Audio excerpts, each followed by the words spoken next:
আসসালামু আলাইকুম ফ্রেন্ডস, অ্যাডজেট শিক্ষায় আপনাদেরকে স্বাগতম। আপনারা সবাই কেমন আছেন? আশা করি সবাই ভালো আছেন। বরাবরের মতো আপনাদের সাথে আছি আমি সাইফুল ইসলাম।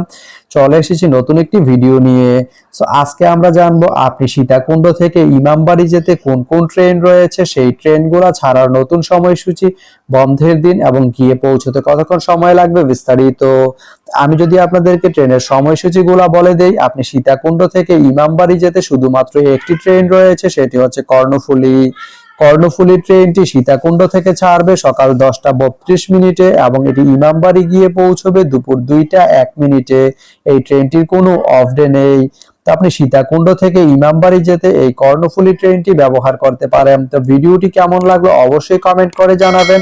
আর ভিডিওটি যদি ভালো লেগে থাকে বা আপনার কোনো উপকারে এসে থাকে তাহলে ভিডিওতে একটা লাইক করে দিবেন, কারণ আপনার একটা লাইক আমাকে অনেক ইন্সপায়ার করে নতুন নতুন আরো ভিডিও বানাতে। তো ধন্যবাদ সবাইকে ভিডিওটি এতক্ষণ ধৈর্য ধরে দেখার জন্য। ভালো থাকবেন, সুস্থ থাকবেন, অ্যাডজেট শিক্ষার সঙ্গেই থাকবেন।